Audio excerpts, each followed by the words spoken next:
अस्सलाम वालेकुम friends, Yasir Khan Rokhri and you watching Yasir Khan Rokhri official YouTube channel. Eye infection disease ये एक ऐसा टॉपिक है जिस पे इस सीज़न काफ़ी दोस्तों को परेशानी आई और काफ़ी ज़्यादा आई इन्फेक्शन का फैलाव देखने को मिला पाकिस्तान में। तो पर्टिकुलरली बहुत सारे दोस्त मैसेज करते रहे, इसके इलाज के हवाले से पूछते रहे, इसकी ट्रीटमेंट, इसके सिम्टम्स के हवाले से पूछते रहे। देखें, पाकिस्तान में एक कल्चर है कि हम हमेशा मेडिकल रिलेटेड इश्यूज़ में भी उस्तादों से मशवरे करते हैं। हमेशा प्रॉपर प्रोफेशनल वेटनरी डॉक्टर से आपको मशवरा करना चाहिए, बिकॉज मेडिकल साइंस एक कंप्लीट फील्ड है। उस्ताद चाहे कोई भी हो तो उसको ब्रीडिंग एक्सपीरियंस होता है, he knows how to breed birds, but he is not a medical doctor. तो इसीलिए आज हमने तकलीफ़ दी है डॉक्टर उमैर इफ्तिखार साहब को। डॉक्टर उमैर इफ्तिखार साहब एक प्रॉपर प्रोफेशनल DVM डॉक्टर हैं और उनसे हम डिस्कस करेंगे कि आई इन्फेक्शन डिजीज़ क्या होती है और उसकी क्या वजूहात होती हैं। वीडियो की तरफ चलने से पहले एक इंपॉर्टेंट रिक्वेस्ट मैं आपसे करना चाहूँगा। 1 लाख सब्सक्राइबर पे जाने का टारगेट बनाया है और 1 लाख सब्सक्राइबर पे हम जाएंगे आपकी हेल्प से। एक बड़े इंटरेस्टिंग एनालिसिस मेरी नज़र से गुजरे, स्क्रीन पे आप भी देख सकते हैं कि जो दोस्त मेरी वीडियो देखते हैं उनमें से 59.1% लोगों ने मेरे चैनल को सब्सक्राइब किया हुआ है और 49% दोस्त ऐसे हैं जो मेरी वीडियो देखते हैं लेकिन उन्होंने मेरे चैनल को सब्सक्राइब नहीं किया।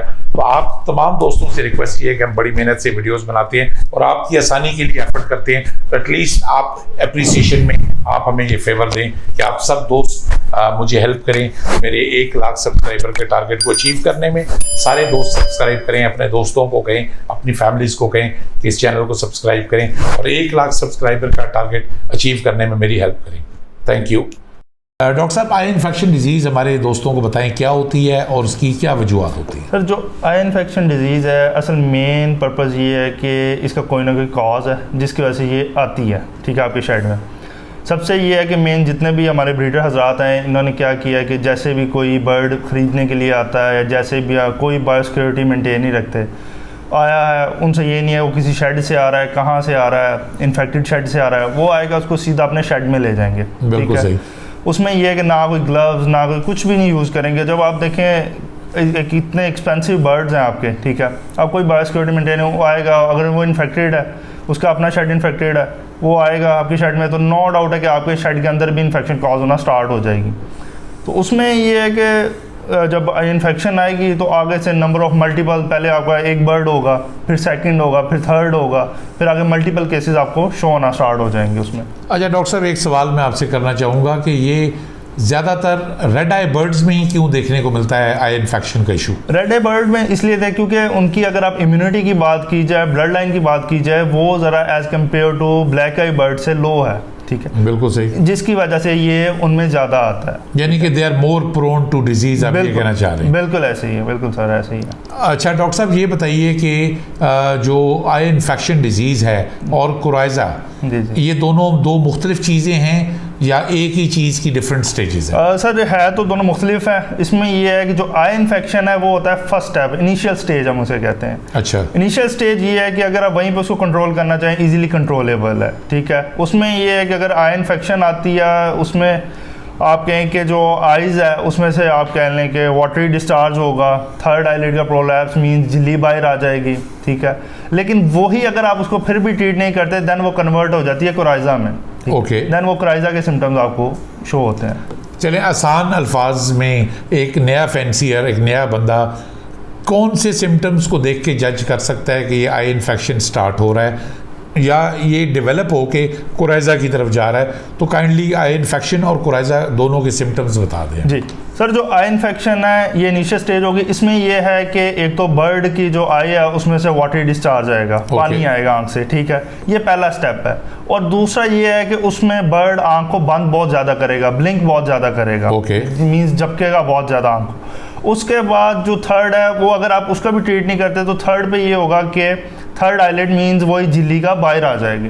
ठीक है, झिल्ली बाहर आ जाएगी। उसके बाद भी अगर आप ट्रीट नहीं करते तो नेक्स्ट ये कन्वर्ट हो जाएगा कोराइज़ा में।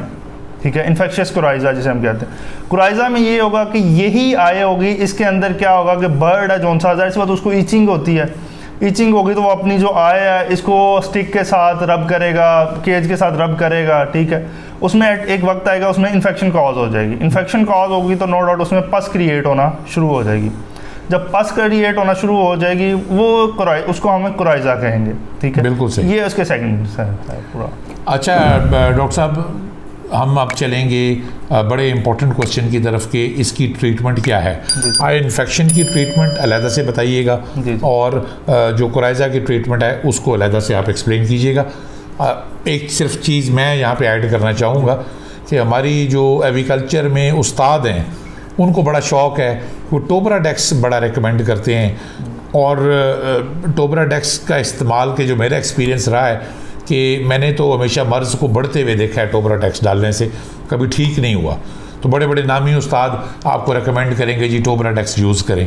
तो आप काइंडली टोबराडेक्स के बारे में भी कुछ बताइए, और इसके अलावा आपकी राय में जो प्रॉपर इलाज है, प्रॉपर मेडिकेशन है, वो ज़रा प्लीज़ बताइए। जी ज़रूर सर असल टोबराडेक्स जैसे आपने बात की है, वाकई ही टोबराडेक्स आप कह लें कि आपके बर्ड को अपने हाथों खुद मौत देना है, ठीक है, क्योंकि वो स्टीरॉयड है और काफ़ी ज़्यादा स्ट्रॉन्ग स्टीरॉयड है, उसमें डेक्सामेथासोन की क्वांटिटी भी ज़्यादा है, और सेकंड ये है कि उसमें टोब्रामाइसिन है। और वो पहली स्टेज जहाँ पे हल्की सी आइज वाटरी होती है वहीं पे टोबराडेक्स शुरू हो जाता है। सर यही तो सबसे बड़ी गलती है हमारी, अगर कि आपके इवन के वाटरी आया या अभी कह लें कि झिल्ली आना स्टार्ट हुई है, हम वहीं पर अगर टोबराडेक्स इस्तेमाल करना शुरू करेंगे तो वहीं का वहीं आप कह लें कि आपको बर्ड की रिकवरी नहीं आएगी।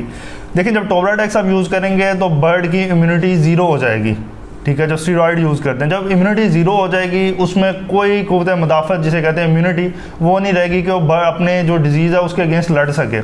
एक वक्त आएगा उससे ये होगा डायरिया भी लगेगा बर्ड को, बर्ड सीप में भी जाएगा, ठीक है, और टिल कुछ भी नहीं होगा तो डेथ हो जाएगी। इम्यूनिटी लो होगी तो सर जी मतलब बेसिकली आप किसी भी किस्म की बैक्टीरियल वायरल अटैक के लिए प्रिपेयर्ड हैं। आप कह लें कि जीने का मकसद ख़त्म हो जाता है, ठीक है, जब इम्यूनिटी ना हो आपकी बॉडी में, ठीक।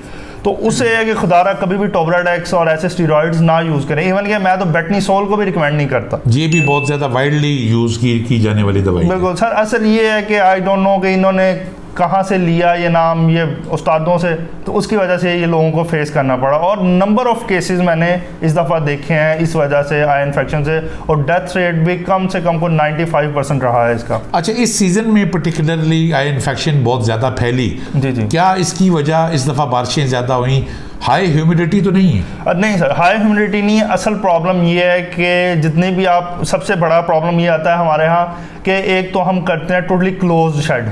अगर क्लोज शेड है तो उसमें हम एग्जॉस्ट प्रॉपर्ली नहीं लगाते, जब भी गैस बनना स्टार्ट होगी तो आई इन्फेक्शन आएगा। प्रॉपर वेंटिलेशन नहीं होगी, आई इन्फेक्शन आएगा, बिल्कुल मस्ट है। और थर्ड ये है कि हम क्या कहते हैं सैगावान और विरकोनेस का स्प्रे। सैगावान की तब ज़रूरत है जब आपके माइट्स का इशू हो, जब माइट्स का इशू नहीं है आप सैगावान ना यूज़ करें। देखें सैगावान आप यूज़ करते हैं तो कभी आप खुद इस चीज़ को ट्राई करके देखें कि सैगावान यूज़ करते हैं तो उससे गैस इमिट होती है, वो जो गैस इचिंग करती है, जब इचिंग करेगा बर्ड तो नो डाउट आई इन्फेक्शन की तरफ वो जाएगा। ये हमारे एक और बड़े नामवर उस्ताद ने वीडियो बनाई हुई है कि सैगवान और विरकोनेक्स को मिक्स करके वो बाकायदा उन्होंने अपनी एवरी में स्प्रे करके बताया कि जी मैं सैगवान और विरकोनेक्स को मिक्स करके डिसइंफेक्शन के लिए फोर्टनाइटली यूज़ करता हूँ। अगर आपने विरकोनेक्स या सैगवान यूज़ करनी भी है तो प्रॉपरली एग्जॉस्ट आपके वर्क कर रहे हो, इतना हो कि हल्की सी भी गैस आपके शेड के अंदर ना रहे, तब आप यूज़ कर सकते हैं। और रूटीनली या आप कह लें वीकली नहीं कर सकते, आपने करनी भी है तो मिनिमम मंथली आप कर सकते हैं। मुझे डॉक्टर साहब ये बताइए, जी सर, सैगवान आप प्रिवेंटिव मेजर के तौर पे यूज़ करेंगे कि माइट्स अटैक ना हो, या सैगवान इज़ इफेक्टिव कि जब माइट अटैक हुआ और आप उसको इरेडिकेट करना चाह रहे हो? सर वैसे बेस्ट ये है कि आप प्रिवेंटिव मेजर के लिए यूज़ करें, प्रिकॉशनरी पहले, ठीक है। और ये है कि जब आ जाए फिर भी आप यूज़ कर सकते हैं, लेकिन आप प्रॉपरली बर्ड के ऊपर से ख़त्म नहीं कर सकते थ्रू सैगवान, ठीक है। बर्ड पे अगर आपके माइट्स का इशू आ गया तो नो डाउट डिफरेंट है, जैसे आप कहते हैं स्कैट यूज़ कर लेते हैं, एवर्जन यूज़ कर लेते हैं, इन चीज़ों से बर्ड के ऊपर से। शॉर्ट आप सैगवान रिकमेंड नहीं कर रहे रूटीन? बिल्कुल रूटीनली कभी भी सैगवान मैं रिकमेंड नहीं करता इस चीज़ को। विरकोनेक्स इज गुड, विरकोनेक्स दैट्स गुड, बिल्कुल ओके। और उसमें भी विरकोनेक्स में भी 2 फॉर्म है, एक है जब आपका वायरस आया हो, और सेकंड ये है कि जब आपने नॉर्मल रूटीन में करनी हो, तो उनकी डोजेज का भी फ़र्क है। अगर आपने नॉर्मल रूटीन में करनी है तो 5 ग्राम इन 1 लीटर, अगर आपके वायरस या बैक्टीरियल इन्फेक्शन आई है तो आप 10 ग्राम इन 1 लीटर यूज़ करेंगे, ठीक है।